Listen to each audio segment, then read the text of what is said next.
they've been in the game for a long time. They have gachi assets. They've invested in the game and have lots of different they've crafted lots of things in the game.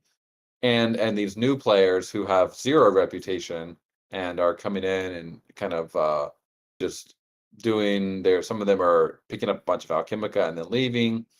I mean, and that's not the main problem. It's just that we don't know who these guys are when they're coming in. We don't know what type of players they're going to be. And so one way I think that we should think about going is kind of going back to what we could have done initially, which would be like a closed alpha or closed beta, where we carefully decide who's going to be able to join this game, as a lot of games in their early stages also do. This is there's definitely a lot of precedent for something like this. And so one of the ways that we could do that would be having an invite system.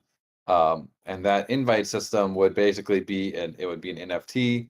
We could airdrop it to a lot of these players coming in.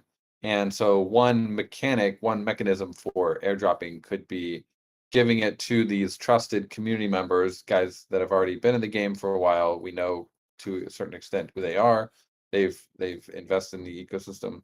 So to basically let them vet the players for the community, and then give them an incentive to do that well, basically saying, okay, if you vet the right players and they end up being good players, they not only do they play well in the game, but they also kind of convert and become part of Gachi Gang. They might get a realm parcel, or they might craft some tiles that they can either sell in the marketplace, or they can hold for in the future when if they think they're collectibles.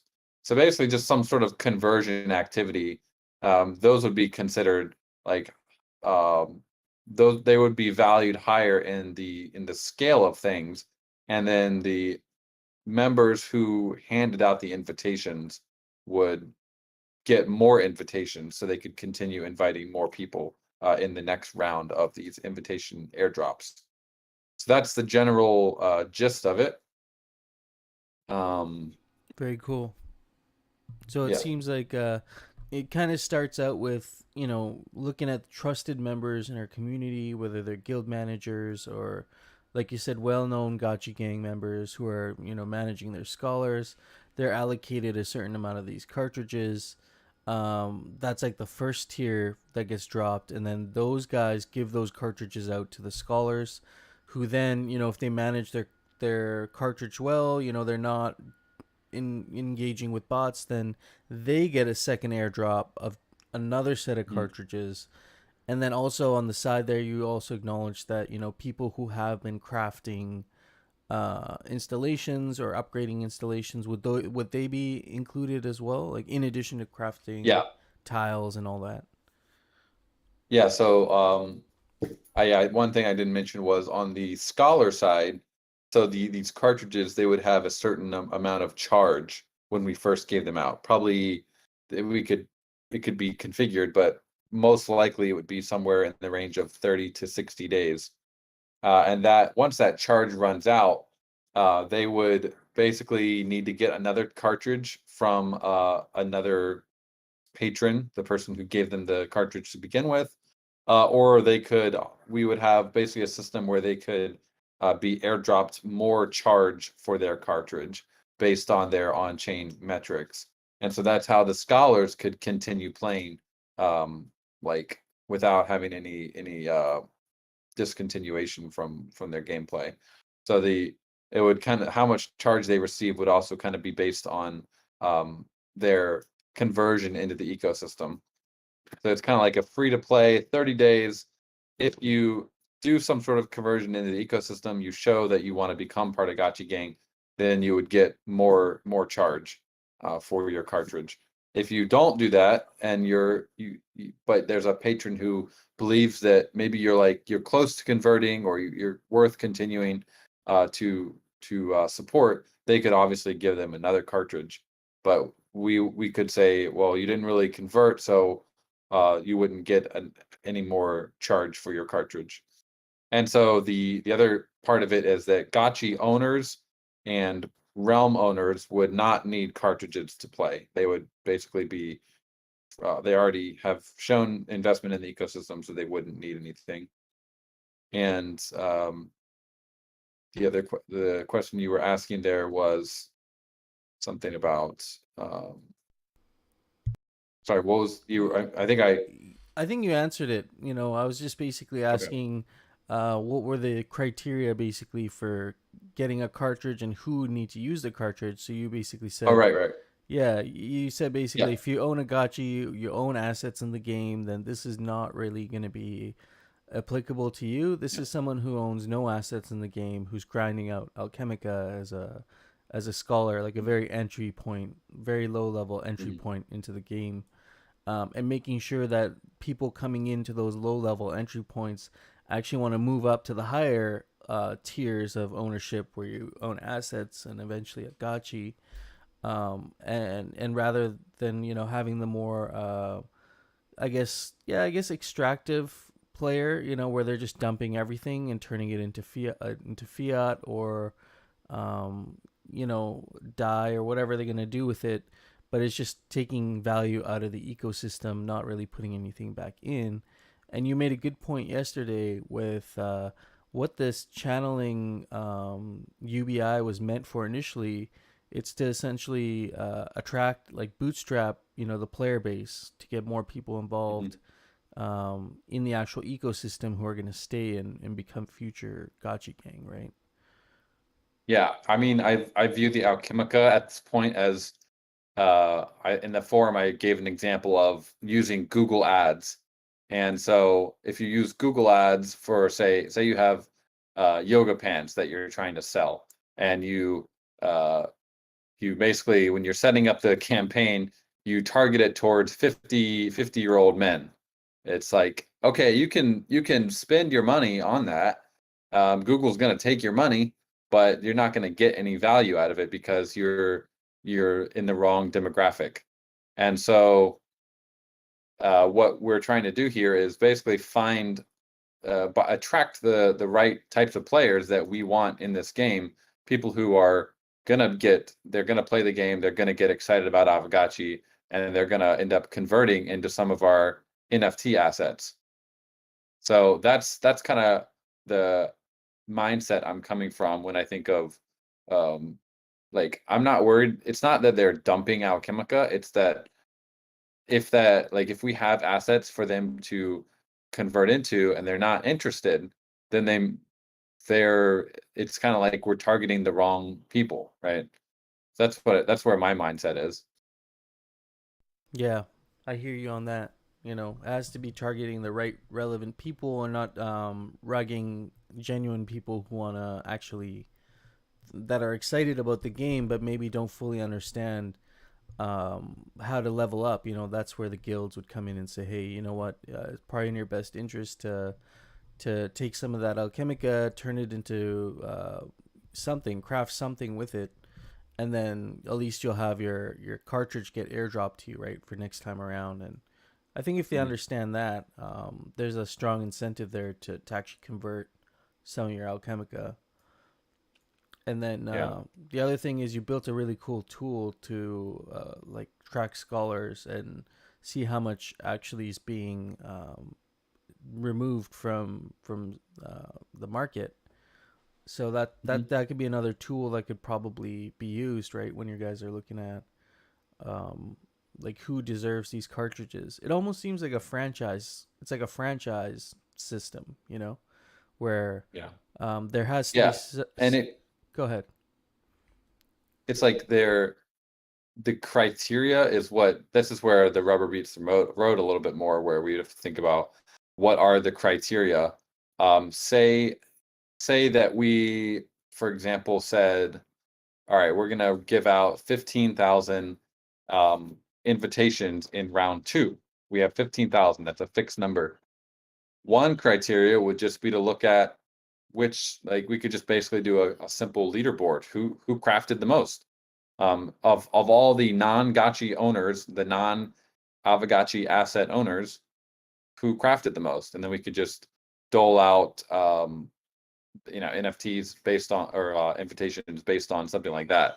So the difficulty with this method is thinking of a fair, transparent way to dole out the invitations for round 2. For round 1, I think it's fairly easy. We can discuss a little bit more like the different groups of asset owners who would receive invitations. In the original forum post, I wrote the tile owners, people who have crafted tiles, the golden altar crafters, and then potentially also those who have upgraded their altars like past a certain level. If level 4 is too high, maybe it could also be level 3. Basically, they've shown some level of crafting in the game. Those are all kind of the players that are exemplary and would receive invitations.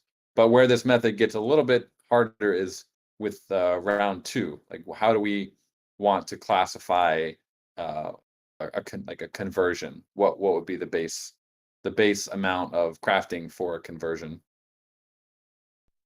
Oh yeah, see that's interesting. I mean, if someone also, I mean, let's look at also the fact that some of these players might be grinding out Alchemica to potentially buy a humble parcel. I've heard that a few times. I've yet to like meet a player, but I think it's happened with a few scholars. So is there an incentive there if a scholar takes their Alchemica and is turning it into a parcel? Is that something that would be considered exemplary? I mean, you're not crafting anything with the Alchemica, but you are, putting the money Mhm. back into the ecosystem. So would something like that Well, also eh, qualify? yeah, because they would then have a parcel. They wouldn't Oh, need the right. cartridge anymore. That's right. So maybe that could be also part of the selling point as well of this is to the scholar, hey, if you can just buy a Mhm. parcel, just go ahead and buy a Yeah. parcel. You don't even have to worry about the system. If you're getting upset about the system and it bothers you with the way this will work, just buy a parcel. Like I know it's maybe for some it's a lot of money, but it's not thousands yet, right? It's very reasonable Mhm. entry point to buy a humble parcel and do your own channelings and keep 100%, right? And start building out your own asset. So that could be another way people are incentivized to put more money, keep it in the ecosystem. I Yeah. think it's a great idea, but it's also something I feel we should try and get consensus on um, fairly quickly. Like we can iron out Mhm. the tough points people have with it, and then try and get a sig prop out on that maybe, and just so we can start implementing it. Like, how long would you say if something like this everybody's in agreement on it? How long do you think it would take to implement it from the time the sig prop gets passed to when we can actually implement the system? I mean, I think if we started implementing a sig prop tomorrow, we would do a week for that, and then the core prop would be a week. So probably by the time the core prop is implemented, I mean, if we moved fast, we could have the cartridge. I believe we've basically created a cartridge contract already for the mini games that we've been working on, and so it wouldn't be too much to change that. So the contract side would be ready. It would be more the UI side and the announcement side that we would want to make sure that everyone is crystal clear on. Um, Not to derail it, but there's also another potentially simpler angle that tries to solve the same problem, but comes at it a different angle. And maybe I think it would be effective in some ways and less effective in others. And that would just be having so you would still have cartridges, but they could be purchased with glitter token, and they would come with a certain amount of charge. This is kind of how I see mini games emerging in the future. So I don't know if any of the mini game task force guys are listening, but I think this is potentially how mini games could work in the future. And basically, you would um, spend glitter to buy a certain amount of charge for your cartridge. Obviously, one glitter equals one block for burning. I think that might be a little like if you charge someone 1 glitter for 2.2 seconds of gameplay, that might be a little expensive. But maybe not if glitter keeps going down. But the idea would basically be you can buy this cartridge for the minimum duration would be 7 days worth of charge. That's like it's probably going to be a couple bucks, not that much. And then anything you could also buy higher than that. You could buy 30 days, you could buy 90 days. Maybe there's even an unlimited charge option that would be like maybe it's a couple $100 or USD worth of glitter, or one or maybe 100 USD worth of glitter. Basically, this option that they could buy this cartridge, and that would put this financial kind of it's not really a barrier, but it's just like it's a step that they would have to get over if they wanted to play the game without any Aavegotchi assets. Again, that we come back to this idea that if you want to play the game without any barriers, you can get some Aavegotchi assets, or you could pay basically per week with a cartridge, and you could charge it up with glitter. So that would be another way. I think it aligns incentives quite nicely for the LP side. So there's a lot of people who they're LPing and they're earning glitter, but they don't really have enough to convert yet into a tile or into like a parcel, but they still want to be able to play the game without having to spend a lot of money up front. So what they could do is just basically buy a little bit of Alchemica, and they could stake it for a certain period of time, might be a week or two, to get their 7-day cartridge, and then they could continue playing.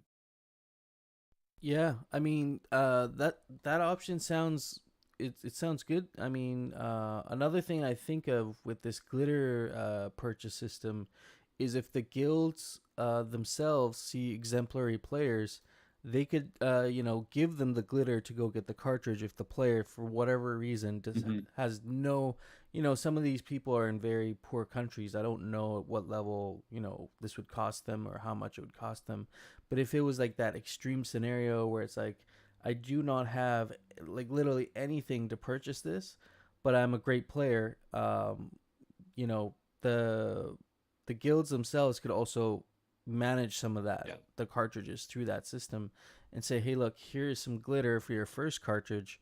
If you're a good player, if we keep checking our tool, make sure that you're not selling all of your Alchemica every time, then we'll make sure that you're taken care of. You're going to have your cartridges, or you can go out and do it on your own, right? You can go and stake your LP position for a week or however long you need, fill up your cartridge with glitter, and also it's another glitter sink now, which I think it's great, right? The more sinks we have for glitter, the better it's going to be for the actual the token itself, right? So yeah, that kind of reminds me of those bonds I was talking about yesterday, where you'd have to grind out the in-game resource to actually purchase your membership for the next 3 months. And if you for whatever reason didn't, your membership ran out before you could grind out all your gold, there was also an option to purchase it in fiat from a store. So I mean, we don't have to implement that, but I thought it was interesting that way, where people will be motivated to keep earning the in-game resource to keep their membership going, to get access to everything in the game. Mm-hmm. So I think it's a great idea. Yeah. I'm just reading some of the. Wants to come up here. I'm reading some of the comments here. So yeah, the scholars could get their cartridges minted for them by the patrons. You could basically mint. You wouldn't even have to send the glitter. You could literally just mint a cartridge directly to a scholar. That would be the easiest way. The downfall of this could be we are going to get accounts who just they're gonna still bot. It's just gonna cost them a little bit more upfront to be able to do it, and hopefully, if we're able to catch them fast enough, we could make them lose money on that transaction. But if the glitter amount is too low, Like if it's like 1 or 2 USD worth of glitter to join the game for 7 days, the botters are just going to look at that and be like, it's all right. They're just going to factor it into their ROI calculation. So it would need to be a non-trivial amount of glitter to make them think twice. Yeah, it can be just a And small. one interesting the one interesting benefit is eventually we plan to have glitter as a game as a token that you can use in game for a lot of different things. So if they say they spent $10 glitter. Oh, can you guys still hear me? Okay. Yeah, I can still hear you.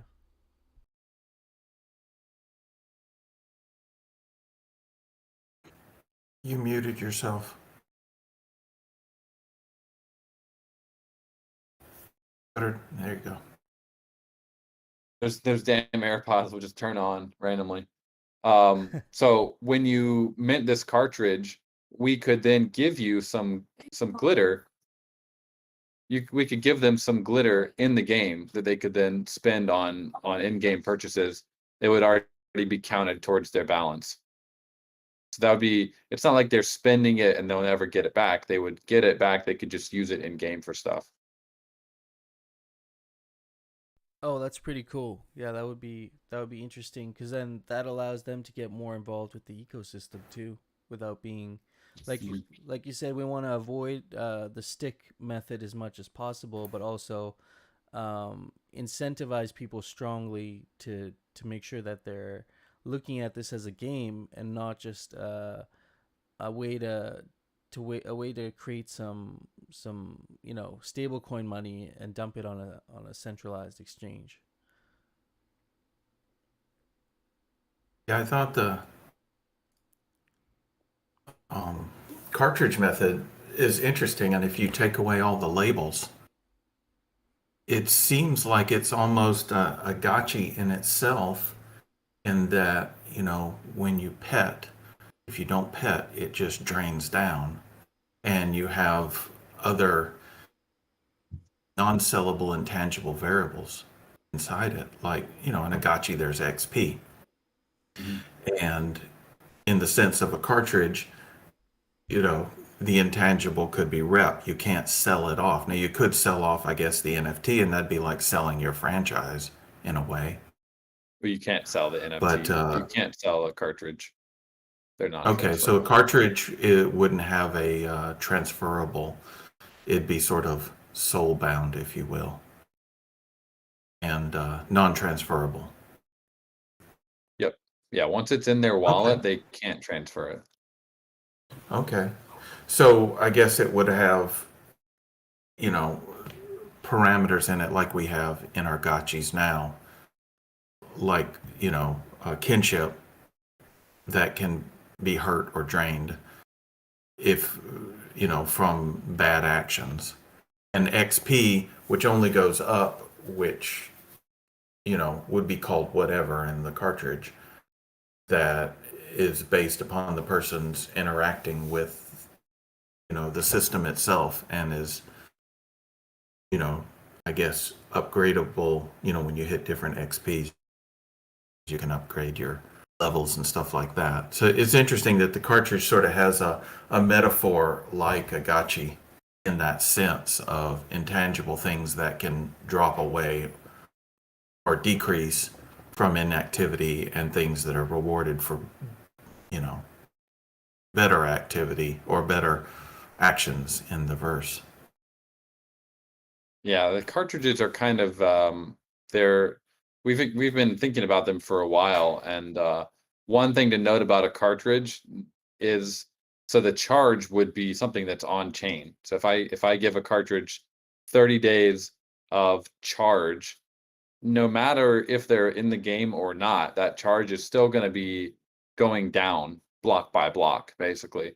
So it would be like if you buy 7 days of charge, you're going to be eligible to play the game for 7 days, no matter if you're in the game or not, because that charge is still going down. Uh, it would be we'd have to basically turn that cartridge on and off every time they logged into the game, which would require an on-chain transaction each time. So that would be a bit much. And so it is worth noting that the cartridge charge will constantly be going down, even if you're not in the game. Yeah, because the cartridge. I guess I didn't understand when you said that you would have to note when they entered, or was that saying that your solution is to have a charge that goes down no matter what? Well, we can't have a charge that only goes down when they're in the game because the game is not on chain. The game is Yes. it's a game that's outside of the smart contract, but the charge would always be going down no matter what, even if they're not playing the game. So it's like you get 7 days. It's like you sign up for Spotify. You know, if you're not listening to Spotify, Yeah. your time is still being used. Yeah. So you get, you know, Yeah. 3,000 blocks worth of play. Yeah, I just wanted to note that in case anyone was like thinking it would be the other way. I see that the chat here. What are we talking about here, guys? I see a lot of. I'm not really sure what the focus of the chat is right now. Like, what are we discussing here? Yeah, I mean, I see Someone's talking about. I see a question from Monarch here. With this change in management, do multiple Gotchi owners have a future, or should they join or create a guild? So, I mean, we have some people who are managing a ton of assets in the game. I guess for them to be like part of the system, they would just have to be a trusted party who's able to actually mint cartridges. Is that right? Like they wouldn't necessarily have to be a guild, but I guess maybe would. So okay, do multiple Gotchis owners have a future? Well, if you have multiple Gotchis, no matter what, you're still going to be able to lend them out on the lending market. There's still going to be a demand for your Gotchi because there's still going to be players who need them. So nothing will change there. It's just the fact that right now there's an unlimited number of wallets that can potentially borrow your Gotchi because every time we swat a bot nest, they come back, and there's always like people trying to get Gotchis for free or for 0.1 ghost, very low amounts. So nothing will change there. If you have, say that you have more invitations than you have Gotchis, because maybe you bought a lot of tiles or you upgraded a lot, you have a lot of land, you could then join a guild and you could give some of those invitations out. I think you'd have good standing in that guild. The guild will definitely want you. If you didn't want to join the guild, you could still give out invites to people. You could find more scholars, and you wouldn't necessarily be lending them Aavegotchis because maybe you don't have enough, but you could still give them an invitation because if I give out invitations to good players, I'm going to get more invitations in the future. And that's how that would work. So there's nothing about only guilds getting these cartridges. Anyone would be eligible to get a cartridge. It's just if they fit the certain prerequisites that we would be outlining. Okay, that makes sense. I also have one more comment from he had put up a profit breakdown, I guess, for one of his scholars. So this player picked up 300 ghost in 2 months, keeps 170 ghost in profit. 100 ghost has gone to the guild and to reinvest in the ecosystem. Would this be a bad scholar? So how would that be tracked? I guess if the splits wouldn't really affect the cartridges in any way, would they?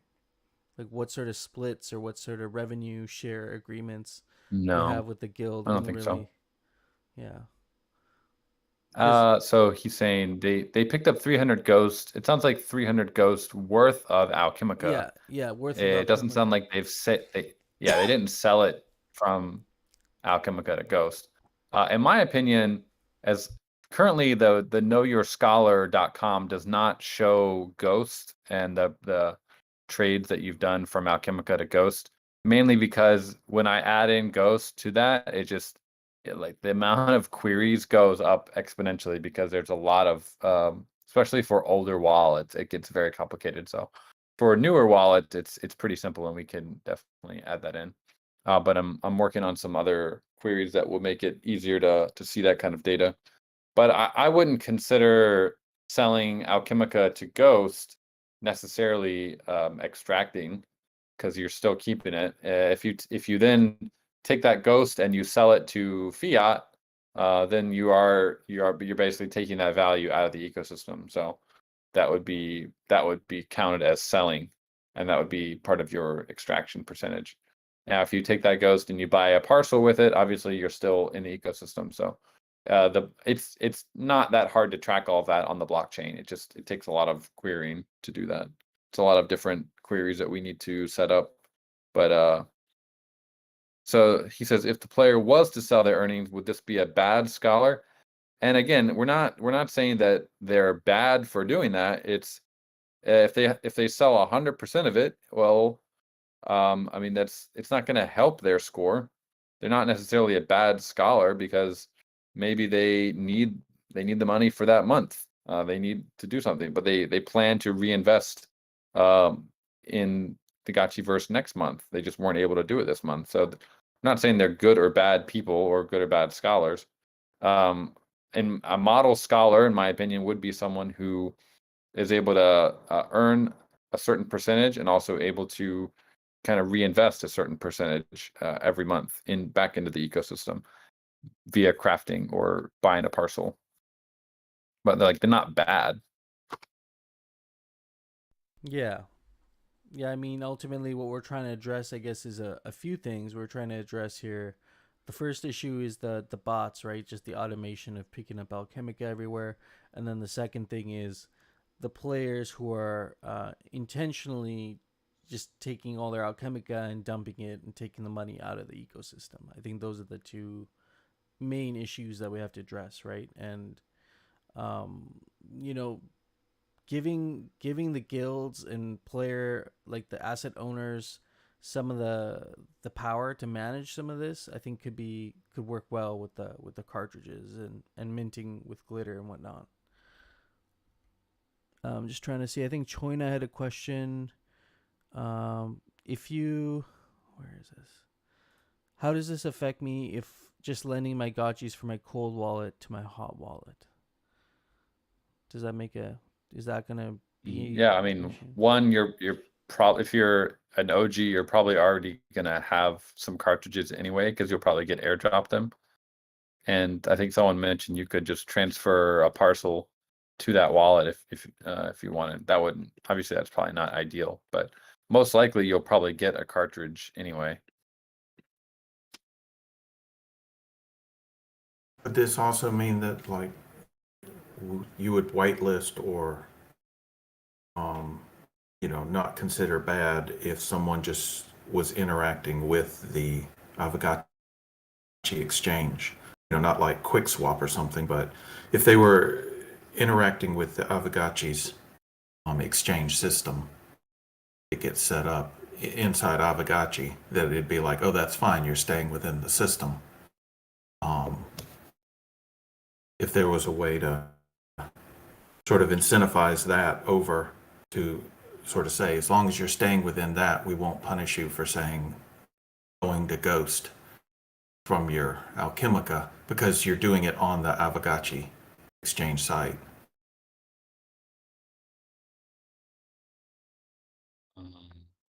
I mean, what do you mean by the Aavegotchi exchange? Like the GAX? Yeah. Well, the GAX is just a DEX. It's not anything really that much different from QuickSwap. It's a I get it. Gotchi-owned DEX. Yeah, and so, there was a thing of we defined people or as, poor or not ideal players if they just go to fiat or something like that. And someone asked, well, is it bad if I go to Ghost or something like that? Would it be, in the DEX sense, if it was done on Aavegotchi's site, that's a good thing because I don't know, do you charge a small handling fee? And so that's good. And the fact that they're not punished in any possible way for exchanging into, um, other gotchi assets. Yeah, and we don't want to punish people for. There's no punishing of like selling. It's just every player should be allowed to make the decisions that they want. We need to have some rules if we decide to go down this path of having like charge and cartridges. We need to outline some rules and that they would follow. And again, we're trying to use more carrot and less stick in this situation. I get it. Thanks Yeah. for clarifying. Yeah, I mean, it seems like there's a lot of conversation going on around this issue. I'm just thinking, like, should we try and get a SIG prop out there for people to look at, and then we can vote on that and see how the community feels about it, to move forward with this. I don't think it's something we should just table for next week. So, like, if we feel like we can do something actionable with this idea, maybe it might be a good idea for us to get a SIG prop together. I'll have to look at Mhm. the maybe the DAO chat again because I know there was a whole bunch of replies after your initial kind of proposal for what that could look like. But I'm just looking at the chat here. Do you guys think we can move on a SIG prop and at least have something to work off of, and then we can make adjustments as needed, and then finally get a core prop and actually implement something. Because after the last conversation we had, botting seems to be a huge issue in the game right now. Like, do you have any metrics around like the percentage of scholars or you know um, like any specific details on how bad the botting is right now? Hold on, I'm gonna make a little poll here. Okay, yeah.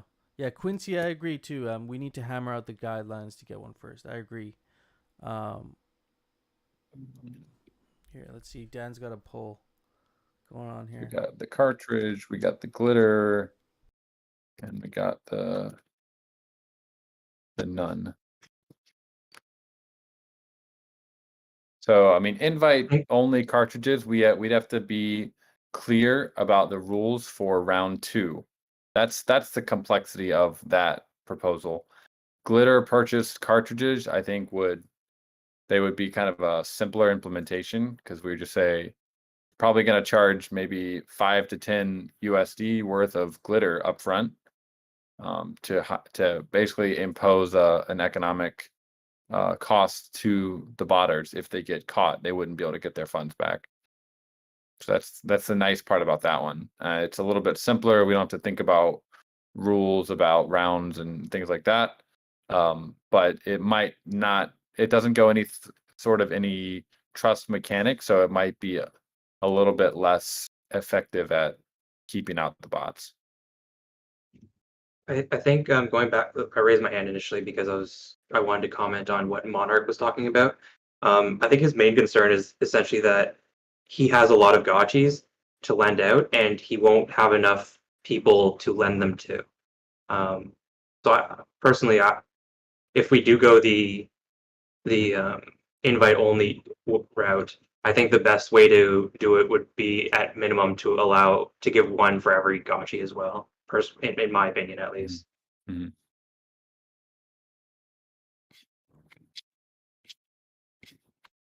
Yeah, maybe 15,000 is not enough at the beginning. Someone's talking about having like a virtual ghost token that people would receive in the game. I'm trying to things are going fast here, but I'm trying to read what he's saying while I'm talking. Something about we wouldn't be giving away Alchemica, we'd be giving away virtual ghost. Is that what he's saying? Okay, so like V tokens. All right.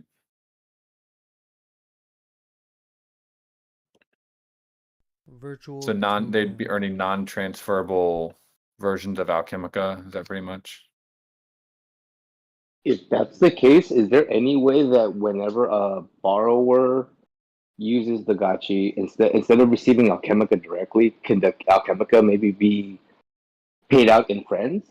So that way they can go and make raffle tickets. That way, at that point, if they really do want to get out and exit the market, well, they have to sell their ticket as opposed to just dumping Alchemica. Yeah, I mean, I don't know how exciting that is for like a new player to. It's just we don't want to overcomplicate things here as well. I feel like that would be a little bit more complicated. Yeah. Like, So I like guess in terms of understanding the value proposition, if you're just learning about this game and we tell you, all right, you're gonna go in the game, you're gonna join a guild, you're gonna get an invite, or maybe there's no invite, you just join the game, you're gonna get these tokens, these friends that aren't actually real tokens. You're gonna spend them for raffle tickets, but there's not that many raffles, so you're just gonna kind of hold them. I mean, And also, you yeah. could just sell the raffle tickets.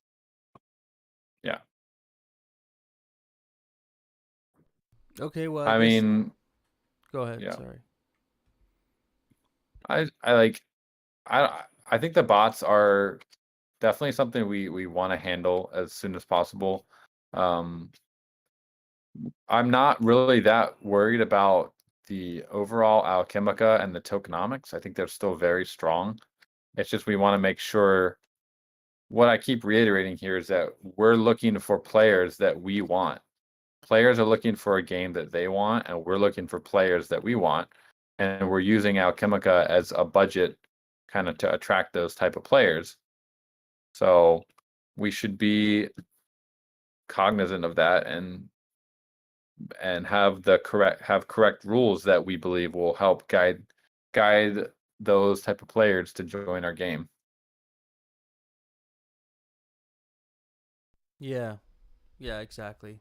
I think those are some core like ideas to focus on.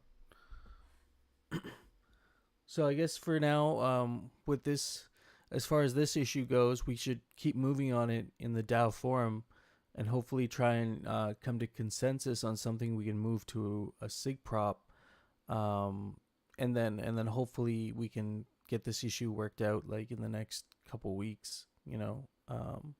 While we're still getting more scholars in, we can actually set precedent for how a scholar can get involved with Aavegotchi, how they can start moving up in the game. I think there is a component of like educating the player too, which like some guilds are actually doing really well with that and managing their players really well. So I agree, we shouldn't be punishing those guilds or players either. So I think the cartridge idea is a great place to start, and then just figuring out how these are going to be distributed seems to be like the main part of the discussion right now, is how, if we were going to do cartridges, how are we going to be giving them out? Are we going to be giving them out on an invite only basis, working with OG players and well-known gachi gang members, guilds, or are we going to be going off more of a glitter based system?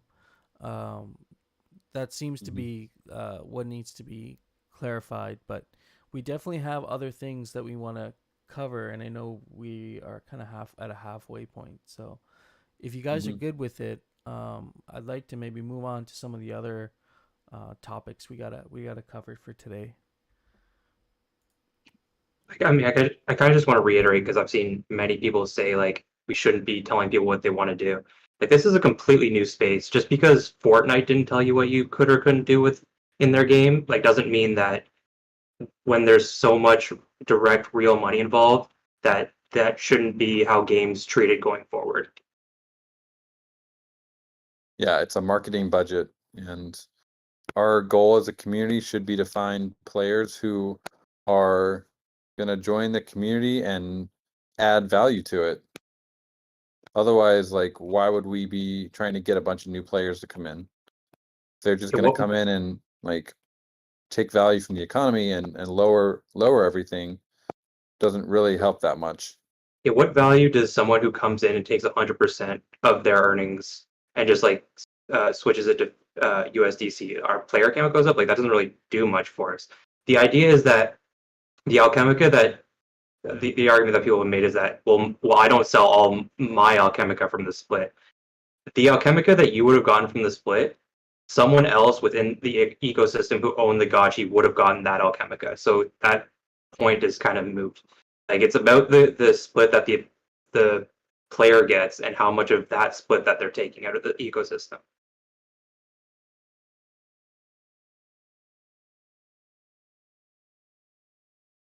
Yeah.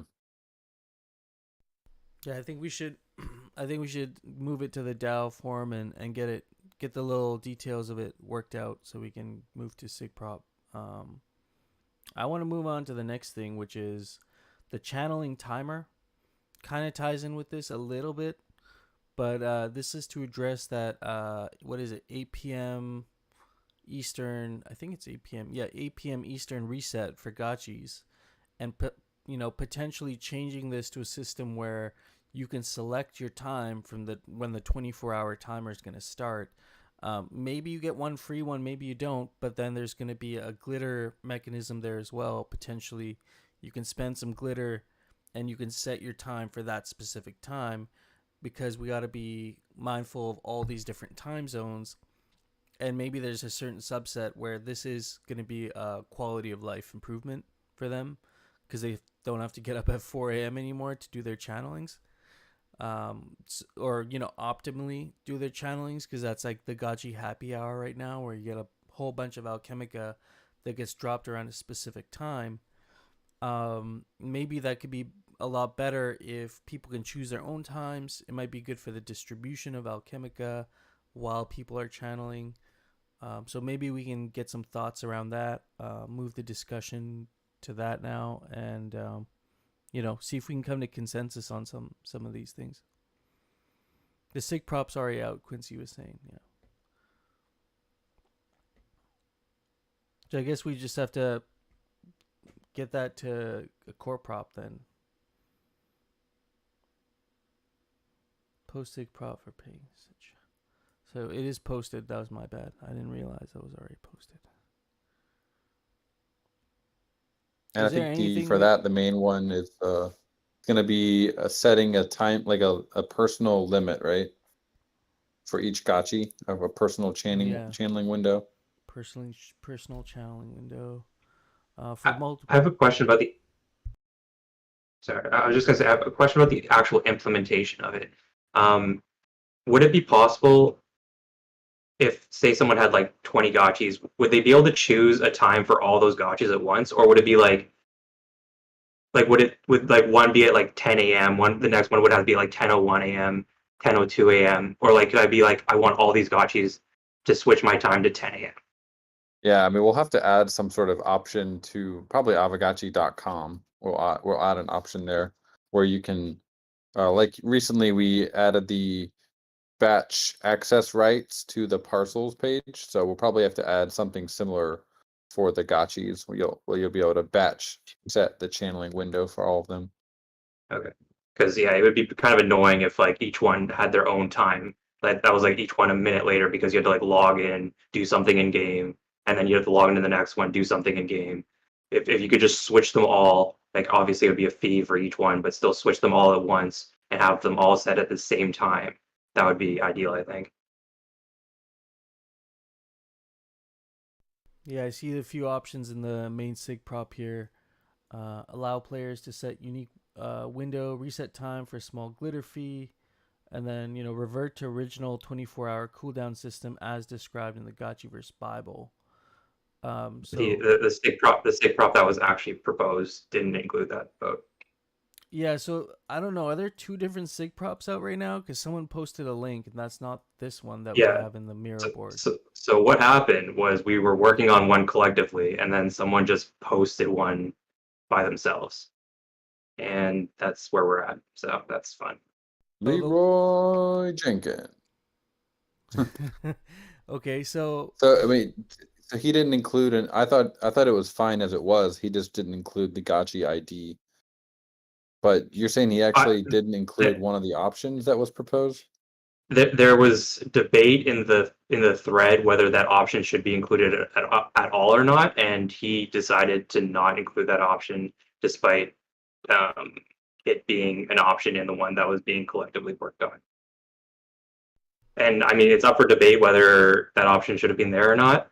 Hardcore was gonna submit it with like a ranked choice, so like if you choose you prefer option A, then option B, then option C.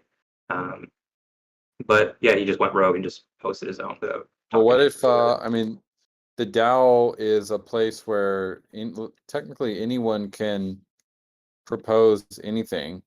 If you guys have a proposal that follows the template and also has the correct options that you believe, why not just submit that one too and have two proposals?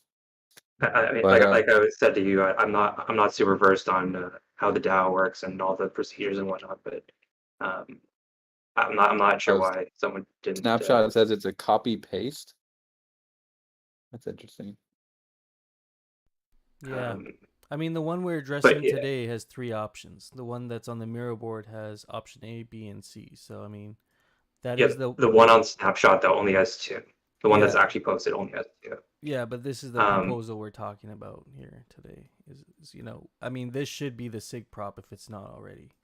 The one that's in the Miro board, regardless of what other ones are out there. I mean, like Dan said, people can post whatever they want, but we're addressing this one, so I feel like we should post this one up as a SIG prop if it's not.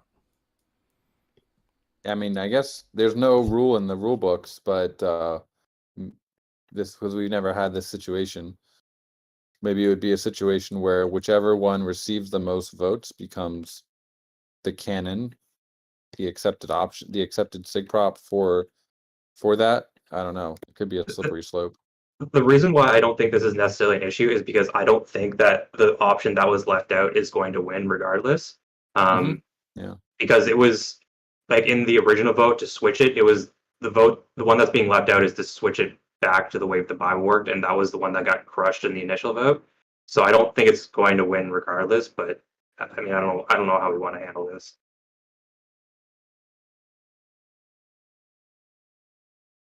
I mean, Mikey J makes a good point. He's like, that's why I didn't vote. He's gonna abstain because that option was missing. So I mean, he was gonna vote on that, but it's I don't know. Like, if that's not gonna be a popular option, I still think it should be up there just to get consensus around all 3 options anyway. See which one actually is gonna be the one people want. But yeah, that's my opinion on it.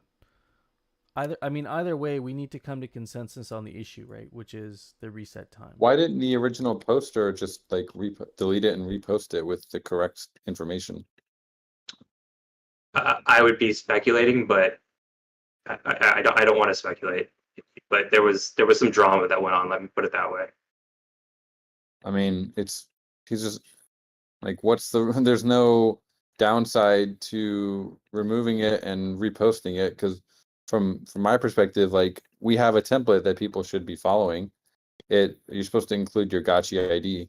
It's not gatekeeping. It's literally posted. I mean, I had this exact argument yesterday in one of the chats, and this dude just sounded salty, if I'm being honest. He sounded like he got pissed off with one of the other contributors, and he was just like, fuck you guys, I'm just going to post this and not care about the repercussions. Yeah.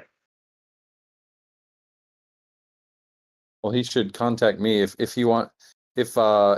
Snapshot won't let him delete it. He should contact me, because otherwise, I don't think he tried to delete it. I think he was just like, I'm done with this. Like, I'm taking my ball and going home kind of deal.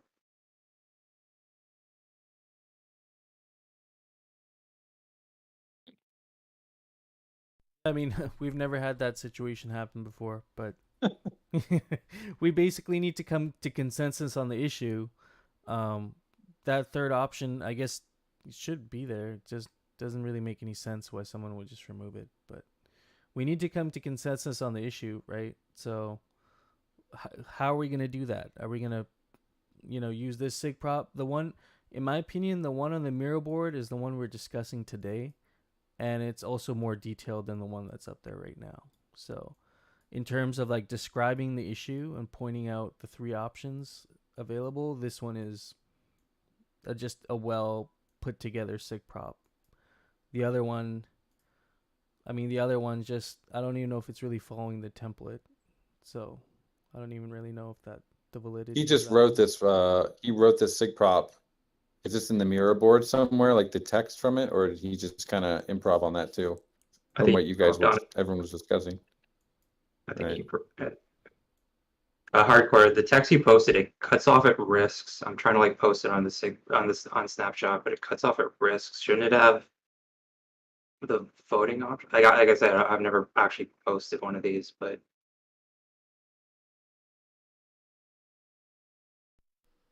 I'm trying to post the correct one just for clarification, because he said someone else posted. I don't know why he doesn't post it, but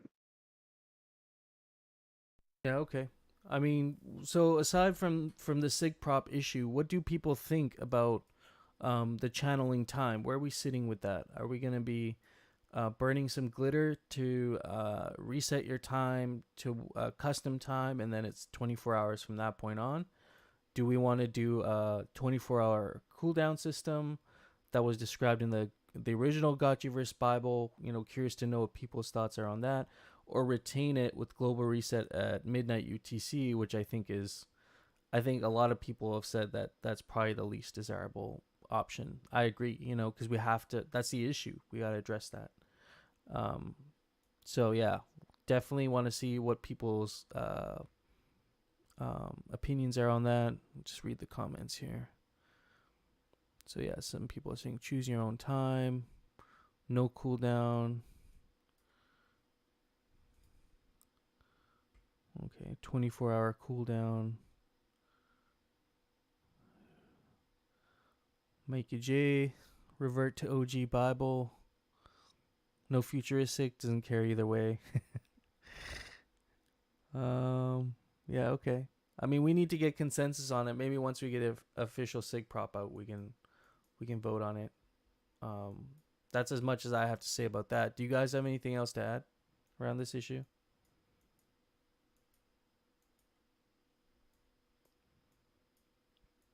I mean, if not, we can move on to level 9, the notorious BTC, Mikey J, what they've been working on, and potentially, do something actionable based on the models that they've developed. If you guys are in here, you're always welcome to come up, but maybe potentially putting a SIG prop together for, some adjustments based on your metrics. I don't know where you guys are at with that, but if you want to hop up on stage and give us some of your thoughts around what is actionable based on the data points that you guys have gathered so far. You've done extensive work on archetypes, on Alchemica rates, harvester rates. It's really impressive what you put together here. But what are some of the actionable things that you could see we could potentially look at maybe like implementing, in the near term based on your model? Yeah, thanks, FA.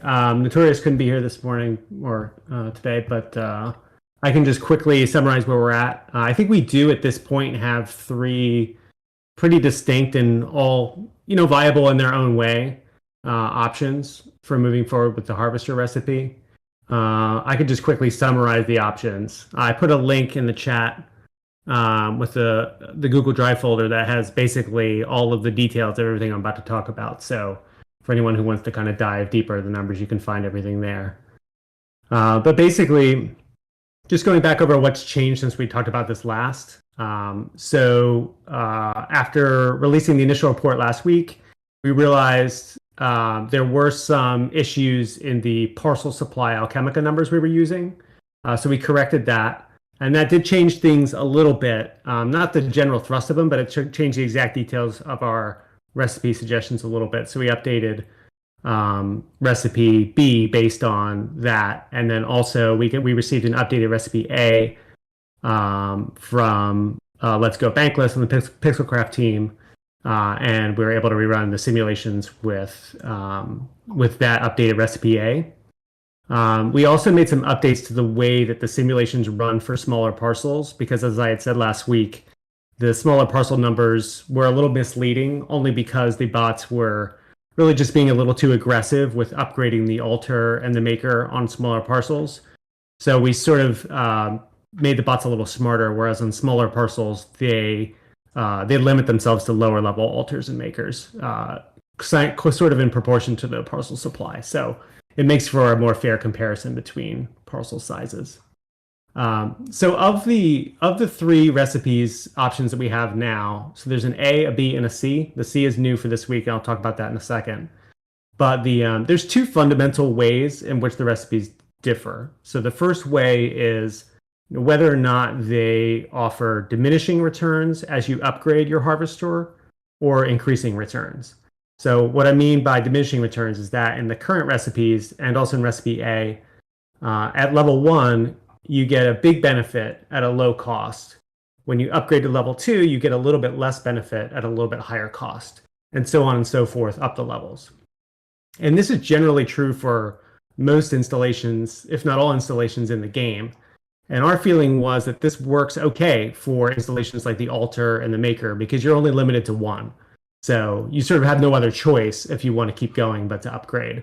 But because harvesters are unique in that they're probably going to be the most plentiful installation in the game, and because you can build so many of them, we felt that actually for harvesters, actually flipping the equation and making each upgrade be a slightly better investment was the way to go. And because you're also having to upgrade your altar, your maker, and your reservoirs, which have diminishing returns, by adding increasing returns to the harvesters, it helps to balance things out and make upgrading make sense for the player. And we also felt that when we started to run the simulations, that there was really no way to make upgrading the best option without having those increasing returns. So that's one big factor that makes the recipes different. The second factor is the overall harvest rates. So in the initial, in the current Bible, you can essentially empty an average spacious parcel with 89 level 1 harvesters if you wanted to in Act 1 over the course of a couple of years. And the reason why we picked Act 1 as sort of a barometer as to how long people would want to empty their parcel is because you don't get all of your alchemica at the beginning of Act 1. You get 25% of it at the beginning of Act 1, and then it gets doled out in time over 2 years. So anytime we push the bots to sort of try and go faster to say, okay, what if I want to empty my parcel in 6 months? Well, what happens is you end up upping your harvest rate so high that you may deplete that initial 25%, but you can't deplete the rest that's coming. So we found that by using that kind of like 2-year benchmark is if I want to deplete by the end of Act 1, that assures that I'm not wasting any harvester capacity, before I've received all my alchemica. So as I mentioned, the initial recipes, you could empty your parcel in Act 1 with 89 level 1s on the spacious parcel. Compare that to recipe C, where we did actually cut the harvest rates substantially. You would need over 400 level 1s to empty your spacious parcel, which of course you can't build. You're limited to the 128 on the spacious parcel. So it definitely fixed some of the issues where players might just build all level 1s and stop and achieve a really high ROI. So the trade-offs of, each of these 2 approaches come with trade-offs. The trade-offs of the diminishing returns is that it does work. The trade-off of having increasing returns is that it does work a little bit to the disadvantage of smaller parcels, because anything you do to sort of incentivize the upgrading to higher levels and kind of downplay the returns at lower levels also to some degree is going to affect smaller parcels, because smaller parcels aren't going to have as much incentive to get to the higher levels because they have less alchemica to harvest.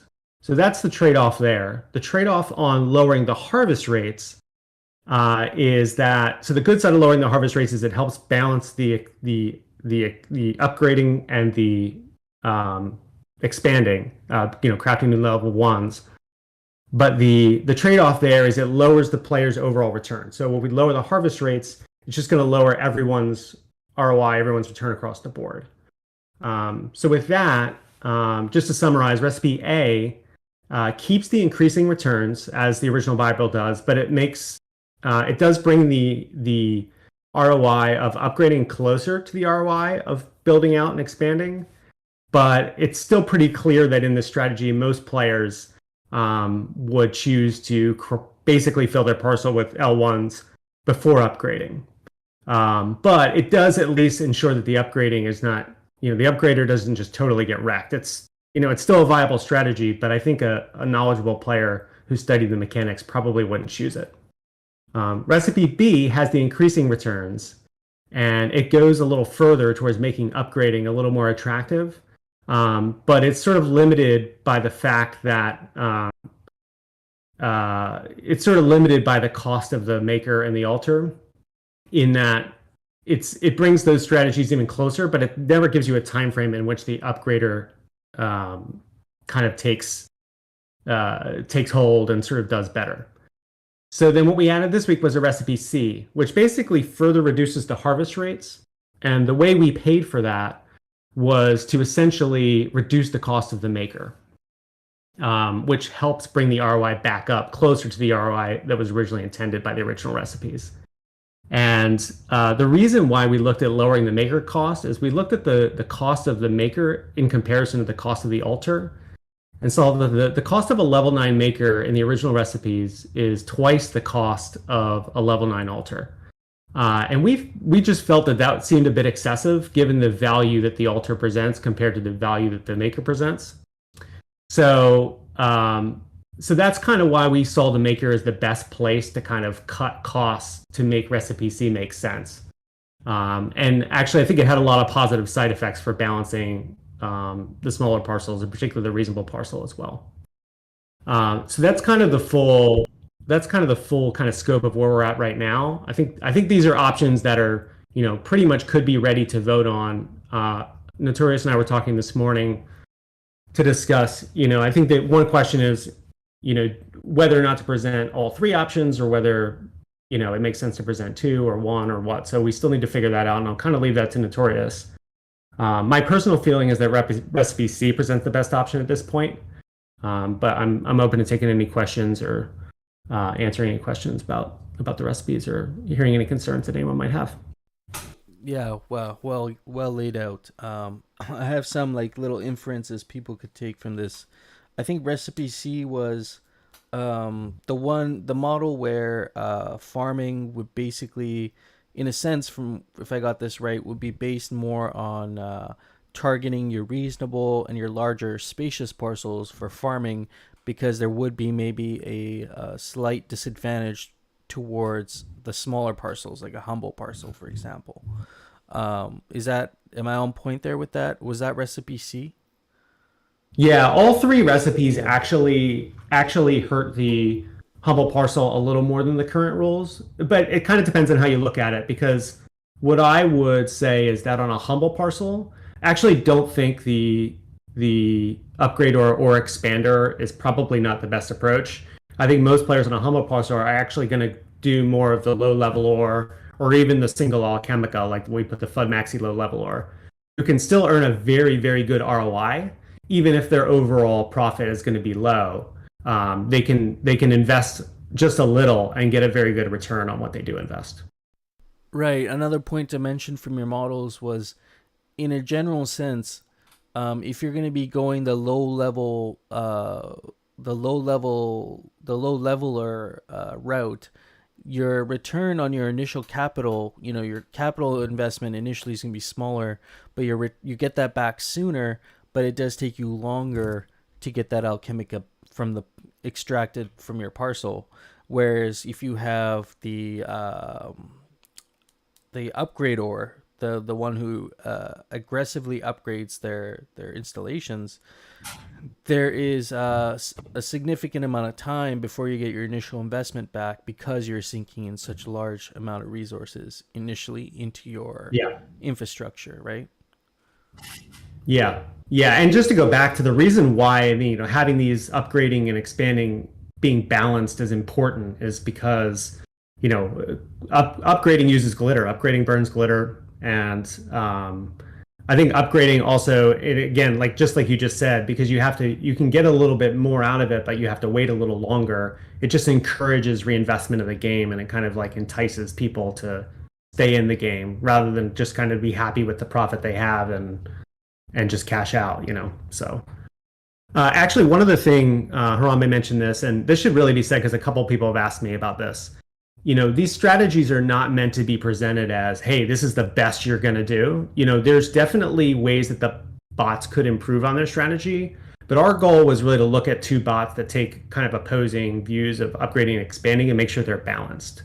So, like Harambe's pointed out, maybe on a humble, you should not build a maker at all. So we have the bot building a level 1 maker. And, what we did is we just looked at the value of Alchemica in the parcel compared to the cost of the maker and just set the player a budget. So I forget what it was. I think on the maker, it was like 2 or 3%. So you could spend 3% of your Alchemica in your parcel on the maker. And that's how we ended up with the L1 maker on the humble. But yeah, you're right. I mean, it could be that if the humble parcel did no maker, they might actually end up better off.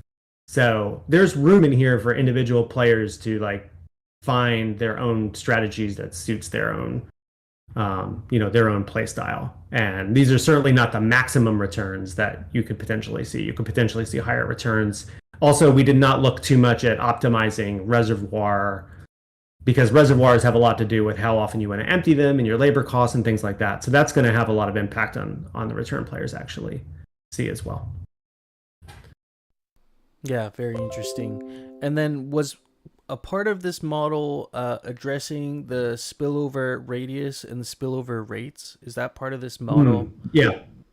Yeah, it is. Thanks for mentioning that. That was another change since last week is we got some details from Let's Go Bankless with his new recipe A about the spillover rates that Pixelcraft has been thinking about. So we took those spillover rates before we were using just the altered spillover rates as a placeholder. So we took those kind of proposed spillover rates and worked them through all the recipes. So those are accounted for in all the recipes. And they went they're a little bit more a bigger difference than what the alter does. I think they go from kind of this, depends on the Alchemica type, but they go from 70% ish down to 10%, as opposed to the alter, which goes from 50% ish down to 10%. So that did also further help things as well. Okay, great. Yeah, it sounds like now radius we did not take into account actually. So you asked about radius. Radius we didn't take into account because we just assumed the player loses all their spillover in these scenarios. Yeah. The radius is quite large from what I understand, but the line crossovers for the expandors, if you look at some of these charts where the expander they cross over at some point with upgraders, basically with the rest of the tiers. And is that in a sense basically the expander is the one who is going to be using a lot of low level alters to get their yields? Is that right? Or that's the low level harvesters? Yeah. Right. Like if you were an expander and you own a spacious parcel, the first thing you do on day one is you just instantly craft 128 level 1 harvesters, and then you start to work your way through upgrading them. Or you're a low level or and you don't upgrade them all. You just leave them. You do get a higher ROI, but you get a lot less total profit. Right. Okay. Right on. Maybe there could be a sig prop potentially on this soon, just addressing mainly, it sounds like the harvest rates are going to be tweaked a bit. The way, I guess, parcels get farmed are going to be taken into account. Whether you're using a humble parcel to do your farming, you might have to change your strategy a bit. But this definitely seems to incentivize upgrading the ladder, moving up the ladder over time if you want to increase your yields, rather than either upgrading everything right away at the start or just staying low level for a long period of time. It actually takes the middle approach, it sounds like, of like, well, you kind of should be thinking about both at all points in the game, because it might benefit you. Yeah. Yeah, and you could these recipes, especially I think recipe C makes it so that you could do either, and both is different players might do both. Like it doesn't make upgrading the definitive strategy. It just brings it into balance with expanding. And like I said, recipe C is my favorite, but and I was talking to Notorious earlier, and I basically said, I'd be happy. I think any of these options, A, B, or C, I think is a really big step forward over the current rules. And but personally, recipe C is my personal favorite. And just want to make sure people are clear that recipe C is basically changing the harvester and then also changing the maker recipe. And then I guess one of the points for discussion in terms of a sig prop is, do we combine, do we just tie the maker recipe reduction in with recipe C, or do we kind of break it out into its own thing? But I really see recipe C and the reduced maker cost having to go hand in hand, because if you leave the maker cost and you keep recipe C, the players' returns overall, I think, are going to be cut significantly lower than what was originally intended. So I kind of see them as tied together. So like I said, I'm going to leave it to Notorious to kind of deal with the sig prop end of things, and I know he's working on that. And I'm happy to answer questions about numbers or run numbers again as needed. Yeah, that's great. Thanks for breaking this down. I'm just looking at recipe C right now. Definitely go check out that long discussion thread, and you guys also have created like a pretty extensive document around the model itself, right? It's like 22 pages long, but do you have that available that we can drop in the DAO meetings? Is that something people can just have a look at if they're interested in? It's in the Google Drive folder, actually. It's in that same folder. I'll drop in the link again right now. Perfect. Yeah, it's in there. The link to it's in there. And for people who maybe might not want to read the whole 22-page document, what would you recommend they have a look at least to get a good idea of what we're discussing here? I think that's a little bit what Notorious is trying to work on now, is just kind of get my whole 10-minute spiel or whatever it took from what I said at the beginning, and just get it distilled down as much as possible. It's hard because it's a nuanced topic, and I know it's come up recently, especially with the channeling vote, that it's just basically some people have said, I don't have time to look into everything, and I tend to vote the way everyone else does. But this is, I feel like, is pretty critical. So as much as people can really dive in and understand, and like I said, encourage anyone to ask questions, the more people can just really understand this stuff, and the better. I think, because it seems pretty critical. Yeah, 100%. This affects everyone's overall yields. Not their overall yields per se, but their strategy to get those yields. They'll have to take that into account with some of these changes if they want to reap the benefits from these different strategies, right? Rather than pretending like it doesn't exist. Yeah. I think from my reading that document, I found the archetypes to be the most interesting. So, at very minimum, please just go have a look at the 3 archetypes, I think, or four archetypes. I can't remember how many archetypes there were. I think there was 3 main ones. Yeah. Go have a look at those and kind of see what we're talking about here. Even if, maybe you might not get what the charts are implying. The 3 archetypes are laid out really well there. And then there's the rest of the document you can dig into as well. Yeah. Do you have any final kind of comments around what you guys are working on? I think it's really great. No, like I said, I hope that we're, unless anyone has strong objections or thinks that there's something that, an option we're not seeing here, I think we're pretty much ready to move forward with the sig prop and Notorious would work on that. And I think as part of that, try and put out, a good summary document, whether either in the sig prop itself or separately, that really just tries to distill it down as short as we can for everyone. Yeah, 100%. I agree. So moving on to the next thing here, we were going to address the DAO SOP, just get an update on that. But I think Dr. Wagme is not in today, so we can table that one for next week. we got Land 3. I was going to ask Coder Dan, what are we thinking for the final date for the land auction? Do we have any details on that? And is it still 8,000 parcels? Yeah, Golden Cross has been spearheading that a lot. I've been just so tasked with the botting. I know he and Neon Kong have been going over a lot of the details of that. I believe we are still good to have that at the end of the month. I believe it will end on a Sunday, so it should be starting on, I believe that would be a Thursday. And it's scheduled currently. Mark says he feels like Land 3 auction should come after Harvester release. Currently, the way we're planning is the Land 3 would be held, and then the Harvester release would come after that, not too much longer after that. Yeah, it wouldn't be Harvester release and then Land. It would be Land and then Harvester release.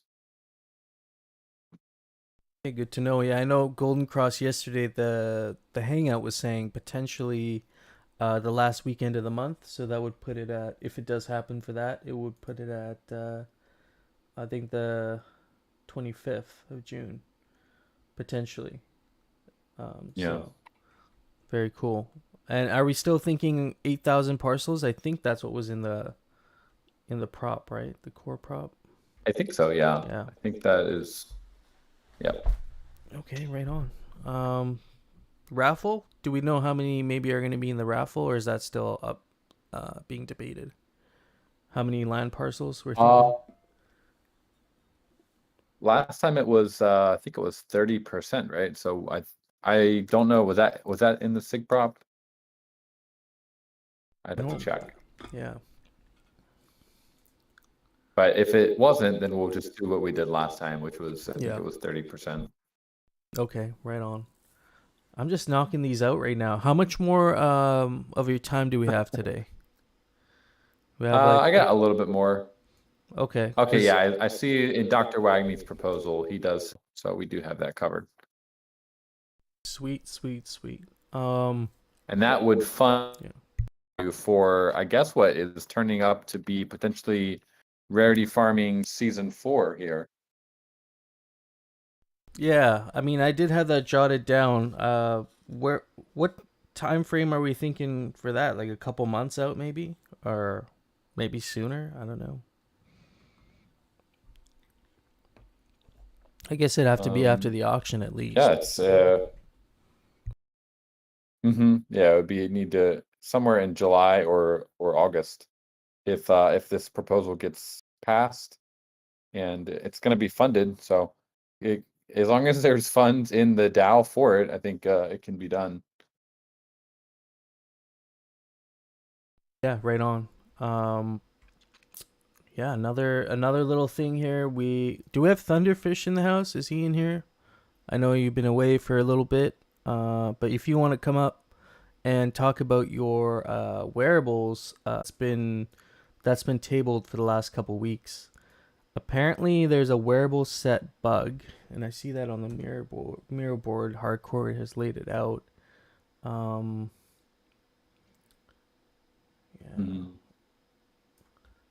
Sushi. So it seems like it's an issue with some of the sets. If someone has like, if you've been, I mean, I don't think if there's a bug, we don't need to like have a SIG prop for to get that visible. Would have like a bug way to a Google Doc with the set name and what it is currently and what it should be. And then we can just go and update that. I don't think we need a SIG prop if it's a bug from what it should be. It depends on how serious, I guess, it is. If it's a very minor thing, then it's probably okay to update. If it's something that would affect a lot of gotchis, then we probably should do a SIG prop on it. But I need to definitely look at that. Yeah, and then there's just some specific sets that they're saying, like rebalancing the set, like this Link Marine set, in regards to the set bonus as well, is kind of, I guess, contradicting what the set initially gives you as a BRS, the set bonus is contradicting to that. I think Link Marine